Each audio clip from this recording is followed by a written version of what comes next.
La pluie tombait sans relâche sur l'avenue des Champs-Élysées, une pluie froide et tenace qui semblait vouloir laver le faste des vitrines de luxe pour mieux révéler la misère tapie dans l'ombre.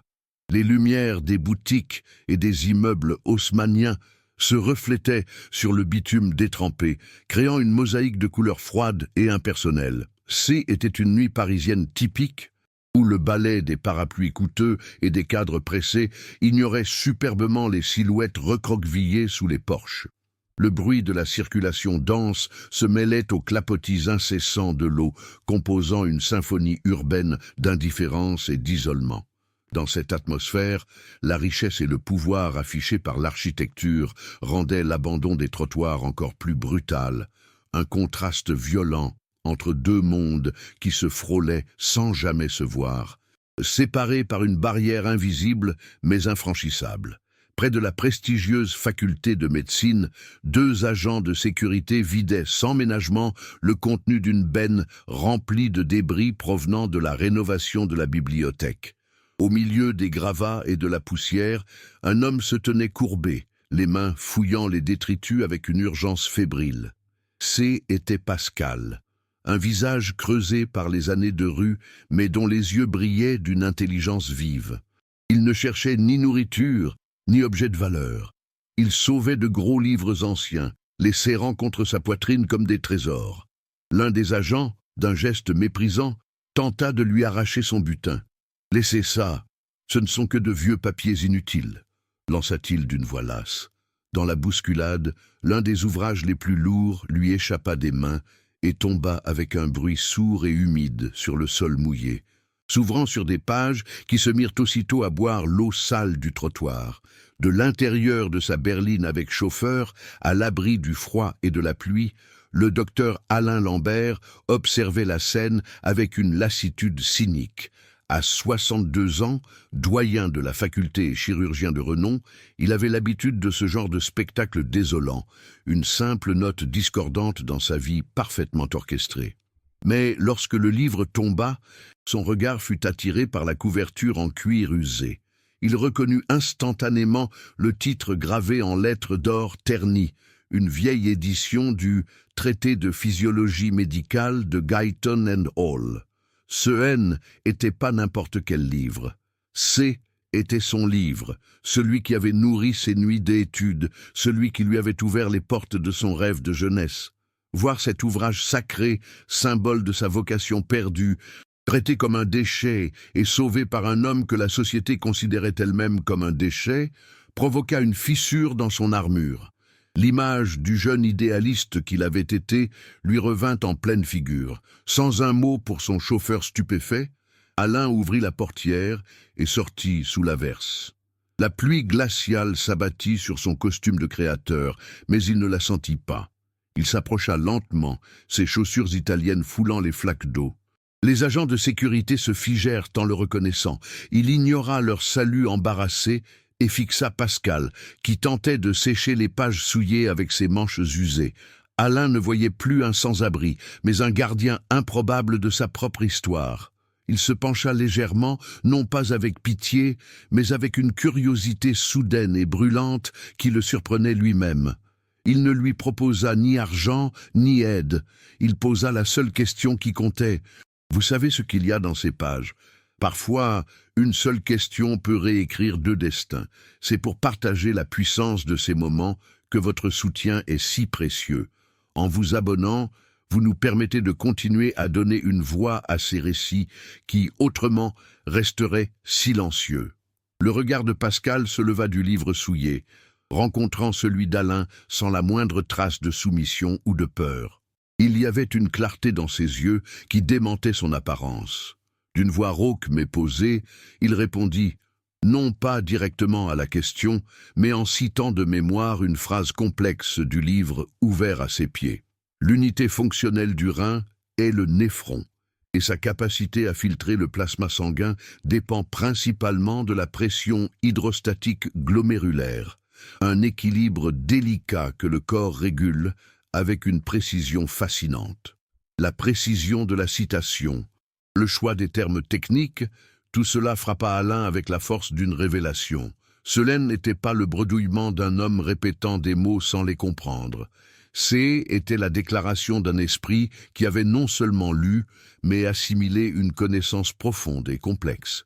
Le cynisme d'Alain s'effrita, remplacé par une stupeur totale.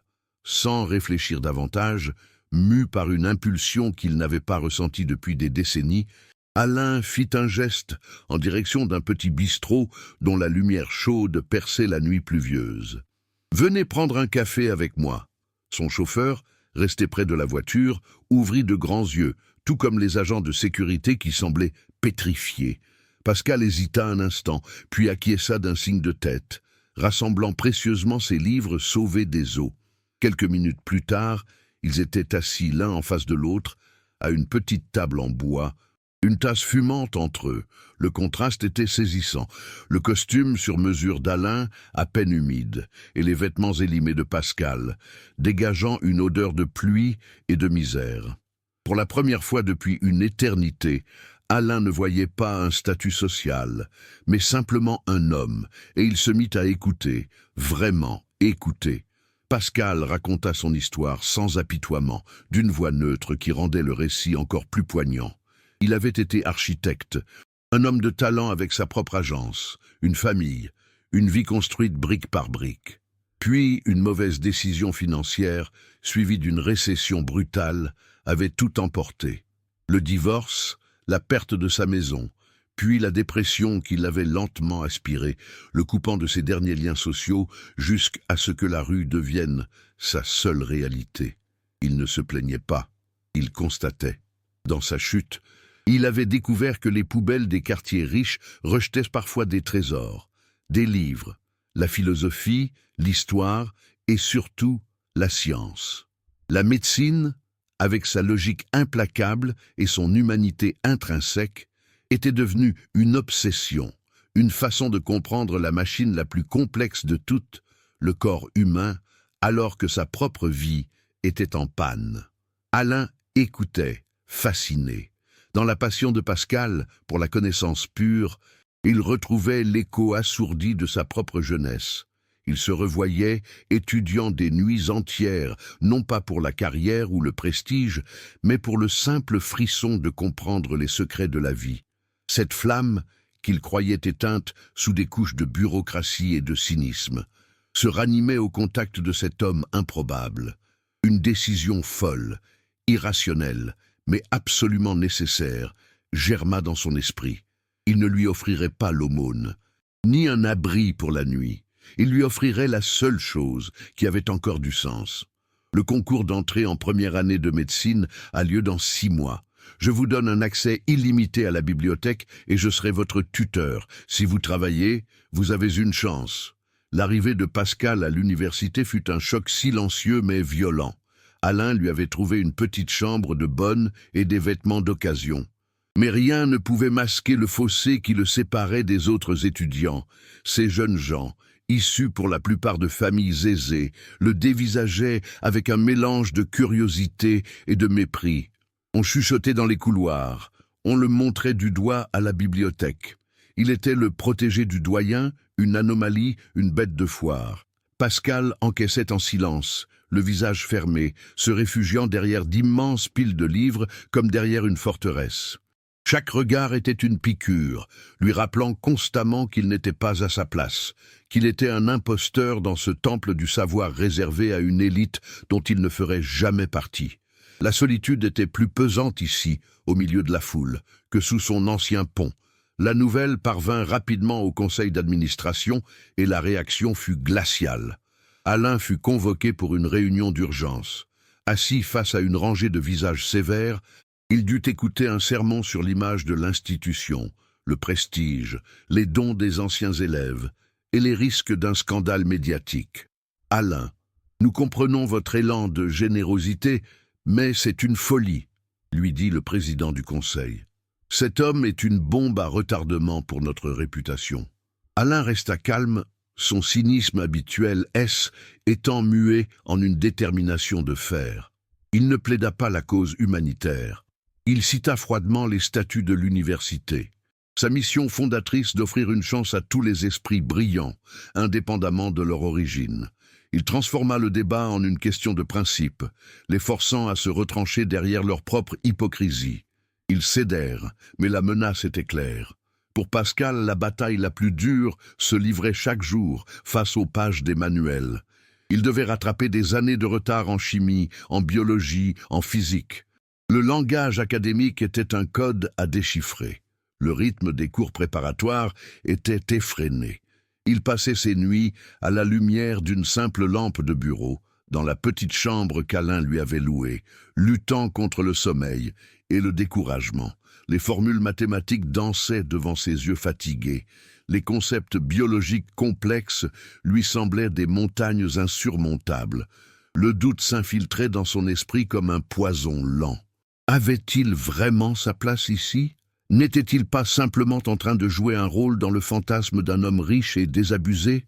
La peur de l'échec était constante, une ombre qui menaçait d'engloutir la lueur d'espoir qu'Alain avait allumée. De son côté, Alain menait son propre combat intérieur. En guidant Pascal à travers les complexités de la physiologie, il était tenté par le souvenir qui avait initié son détachement. Des années auparavant, un jeune patient était mort sur sa table d'opération suite à une complication rare.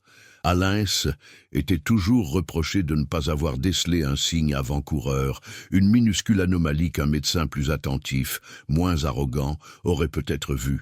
Cet échec avait érigé un mur entre lui et ses émotions, le transformant en un technicien brillant mais froid. Aujourd'hui, la peur de faillir à nouveau le tenaillait. S'il échouait avec Pascal, ce ne serait pas seulement la faillite d'un projet insensé, mais la confirmation de sa propre incapacité à sauver quelqu'un, à faire une réelle différence. Le destin de Pascal était devenu le miroir de sa propre quête de rédemption. Un soir, alors que la fatigue menaçait de submerger Pascal devant un schéma du cycle de Krebs, Alain vit le désespoir dans ses yeux. Au lieu de lui expliquer une nouvelle fois le processus métabolique, il s'assit et lui parla de son propre échec lors de sa première tentative au concours. Il décrivit l'humiliation, le sentiment d'être un imposteur, la voix de son père lui disant qu'il n'y arriverait jamais. Était un moment de vulnérabilité pure, le grand doyen admettant sa propre fragilité.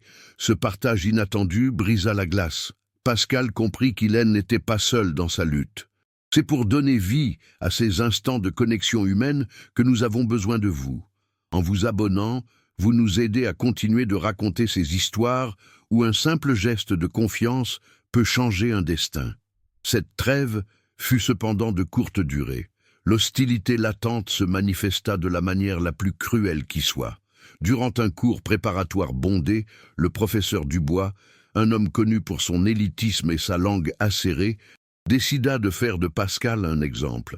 Il posa une question d'une technicité redoutable, non pas pour tester les connaissances, mais pour humilier. Il fixa Pascal, un sourire narquois aux lèvres.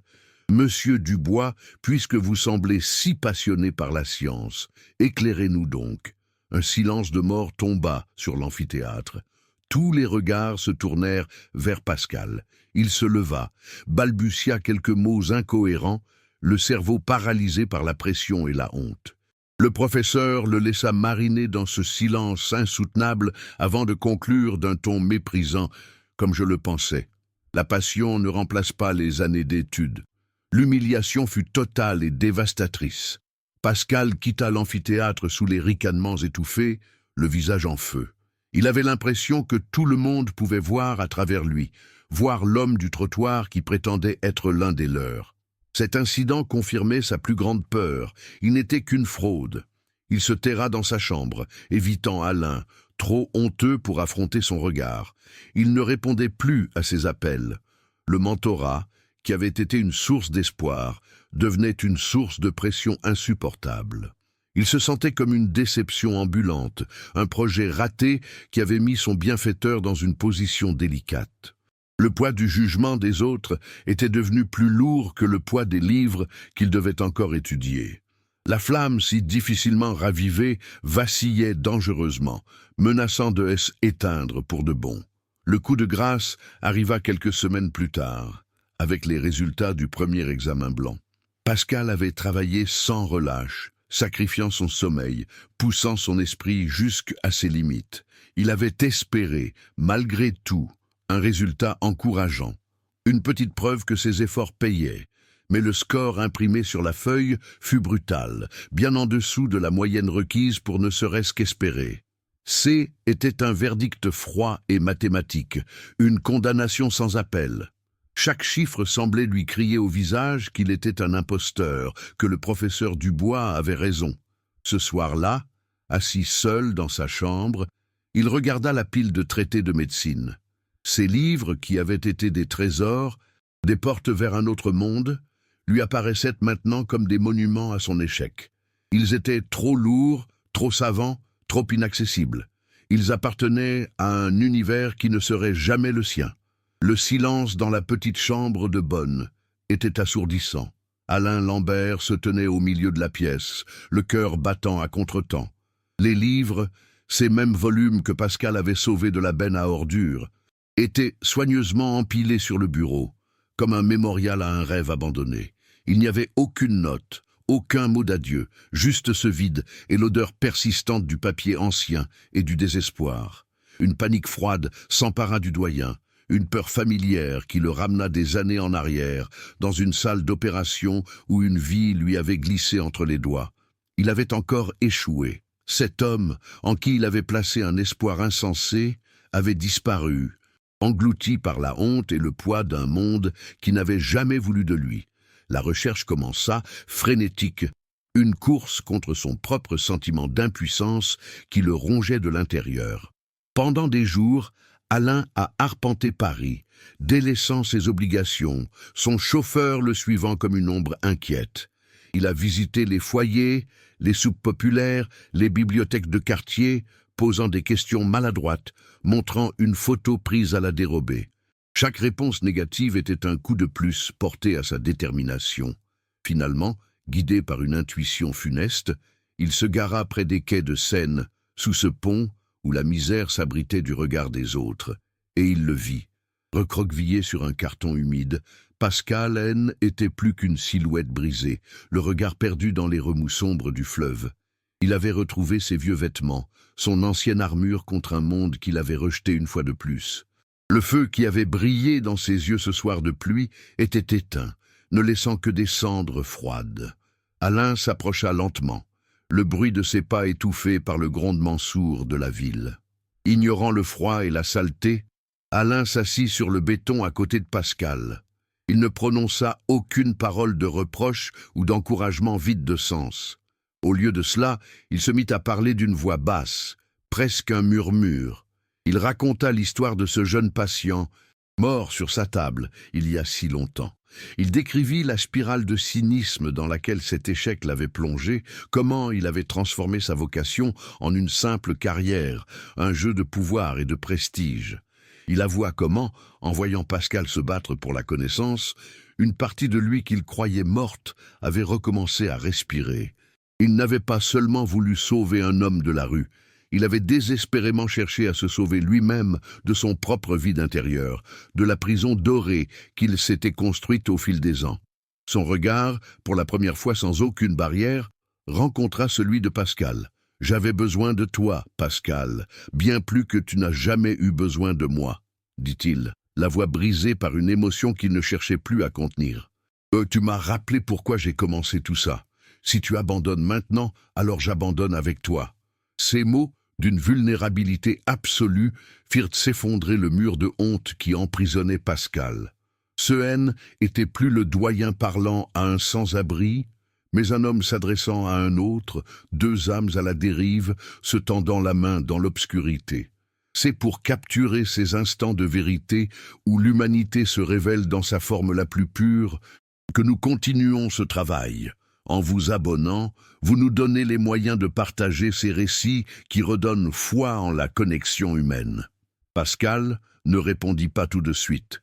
Il laissa le poids des mots d'Alain s'installer en lui, chassant le poison de l'humiliation. Dans les yeux du grand médecin, il ne voyait plus un bienfaiteur inaccessible, mais un homme blessé, tout aussi perdu que lui. Il comprit que cette bataille haine était plus seulement la sienne. Ce haine n'était pas une question de réussir un concours pour prouver sa valeur au monde, mais de se battre pour cet homme qui avait osé voir en lui plus qu'une épave. Une larme solitaire traça un sillon propre sur sa joue sale. Lentement, il hocha la tête. Ce haine n'était pas un simple acquiescement, était un pacte, un serment silencieux. Il ne se relèverait pas pour lui-même, mais pour eux. La flamme haine n'était pas morte. Elle avait simplement attendu que quelqu'un vienne partager sa chaleur. Le retour à l'université fut différent. La honte avait laissé place à une détermination silencieuse, partagée. Pascal Haine étudiait plus pour prouver sa valeur, mais pour honorer un pacte. Alain, de son côté, avait abandonné sa posture de doyen distant.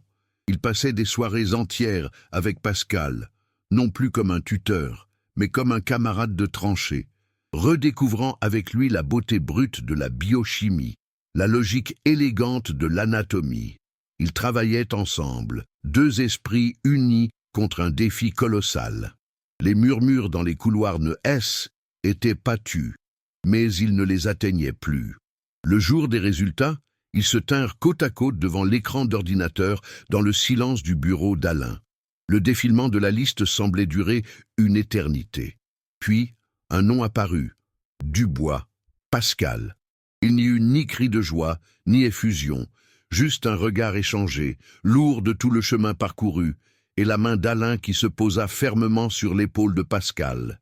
Les années qui suivirent furent un marathon de travail acharné, de nuits blanches et de petites victoires. Le jour de la remise des diplômes, l'amphithéâtre était bondé. Lorsque le nom Dr Pascal Dubois résonna, un silence respectueux s'installa, suivi d'applaudissements nourris. Sur scène, Pascal n'était plus l'homme brisé des quais de Seine, mais un médecin dont le regard portait la gravité et la compassion de celui qui a connu la souffrance. Dans le public, Alain Lambert, assis au premier rang, ne cherchait pas à cacher ses larmes. L'homme qui, des années plus tôt, observait le monde avec un cynisme glacial depuis sa berline, était transfiguré. La fierté qu'il ressentait n'était pas celle du mentor qui voit son protégé réussir, mais celle, plus profonde, de l'homme qui a été sauvé en sauvant un autre. Son propre vide était comblé, sa jeunesse retrouvée dans le triomphe de son ami. Pascal aurait pu choisir n'importe quel poste prestigieux dans un grand hôpital parisien. Les offres ne manquaient pas. Mais son chemin était ailleurs. Avec le soutien financier et logistique total d'Alain, il ne créa pas un cabinet, mais une fondation. Leur projet phare, un bus clinique, un dispensaire mobile équipé des dernières technologies, sillonnant les rues de Paris pour offrir des soins gratuits et dignes à ceux que le système avait laissés pour compte.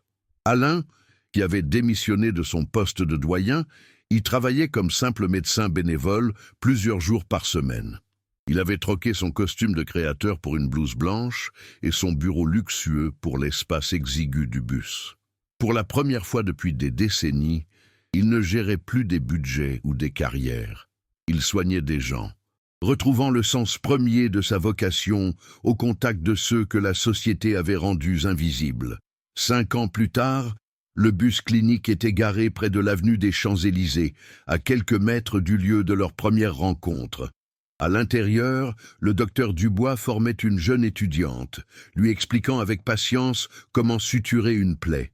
Par la fenêtre, il aperçut une silhouette recroquevillée sous un porche, absorbée par la lecture d'un vieux livre de poche. Un sourire mélancolique et plein d'espoir se dessina sur ses lèvres. Le cycle continuait. Il savait que la connaissance était une flamme qui, une fois partagée, pouvait illuminer les vies les plus sombres. C'est la conviction que de tels miracles laïques sont possibles qui nous animent chaque jour. C'est grâce à votre abonnement que nous pouvons continuer à être les témoins de ces histoires et à partager l'espoir qu'elles contiennent, prouvant qu'un simple geste de confiance peut réécrire bien plus qu'un seul destin.